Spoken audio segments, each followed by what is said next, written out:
Assalamualaikum, sahabat cantik. Kembali lagi dengan aku, Terry Putri. Kali ini aku akan membacakan pertanyaan-pertanyaan dari netizen kepada Ustadz Terry. Siapa tahu pertanyaan kalianlah yang akan dibacakan. Yuk, simak segmen Serpihan Hati. Sahabat cantik, apakah sudah ada di antara sahabat cantik semua yang mengirimkan pertanyaan untuk hari ini? Siapa tahu salah satunya adalah yang akan dibacakan sekarang. Karena ini adalah pertanyaan-pertanyaan dari sahabat cantik di sana. Saat ini saya akan dipoligami. Tapi sama adik kandung sendiri. Saya mau nolak, tapi dia sudah hamil duluan. Dan saya mau jalani tapi sakit. Saya sebaiknya bagaimana Pak Ustadz? Sedangkan saat ini saya memiliki 2 anak yang masih kecil dan posisi saya sebagai wanita yang tidak berpenghasilan. Nauzubillah. Jadi di dalam Islam itu haram hukumnya menikahi saudara kandung, kakak beradik dalam waktu yang bersamaan. Kecuali dia ceraikan dulu istrinya itu, kemudian dia boleh menikahi adik iparnya yang tadi itu. Kalau dia udah bercerai atau meninggal dunia, boleh dia ganti, kalau bahasa kampungnya ganti tikar lagi.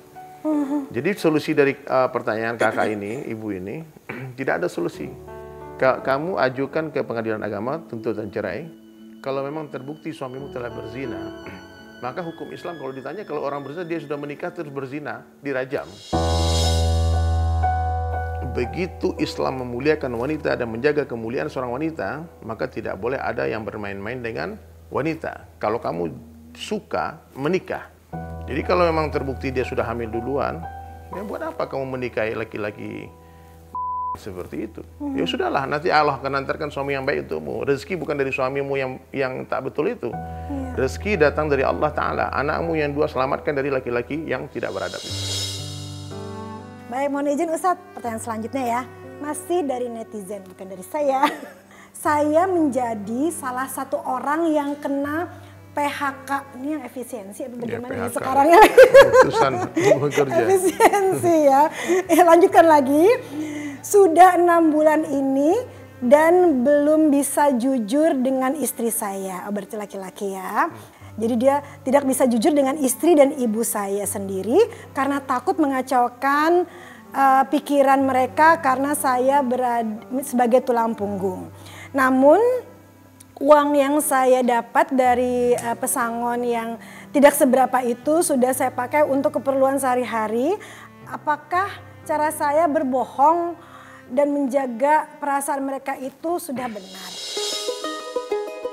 Ya sebetulnya dia tidak berbohong, dia cuma tidak memberitahu aja kan. Kecuali ditanya sama istrinya, abang masih kerja? Masih, itu baru bohong itu. Tapi dia tidak memberitahu untuk jeda waktu sampai dapat pekerjaan yang baru. Itu nggak apa-apa.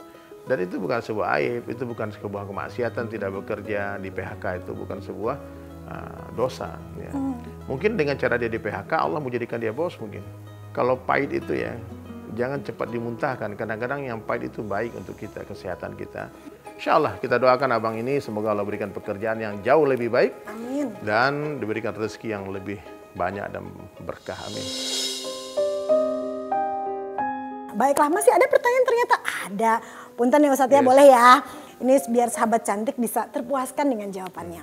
Saya merupakan seorang istri yang dibilang beruntung karena sangat diratukan oleh suami saya. Alhamdulillah, tidak ada satupun hal yang bikin saya sakit hati. Wow, namun semua berbeda.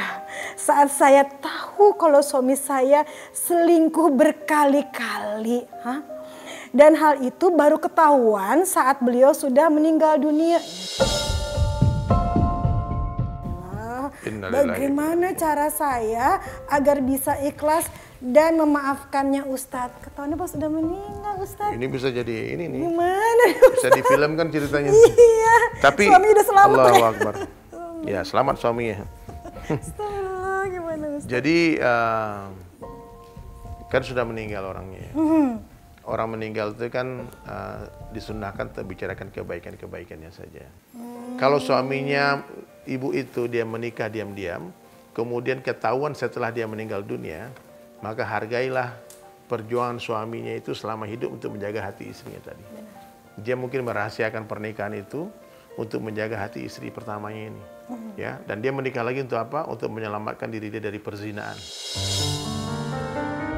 Maka ada aturan dalam Islam sebetulnya diperbolehkan secara sir, rahasia. Tapi itu bom waktu.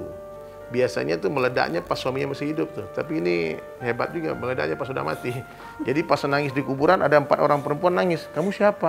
Aku istrinya. Kamu? Aku istrinya. Astagfirullah, ketawa lagi. Maka berperlukanlah berempat ya. Tapi Allahu Akbar ya. Doakanlah ampunan untuk suamimu. Kalau suamimu meratukan kamu selama hidupmu.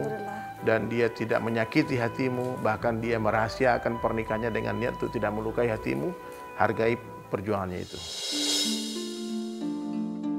Inilah ya, mungkin ada niat baik di situ juga semuanya, sehingga mungkin Allah juga selamatkan semuanya, sehingga baik semuanya selama hidupnya dia. Jadi mungkin istrinya juga sekarang, sahabat cantiknya, hal terbaik adalah mengikhlaskan ya.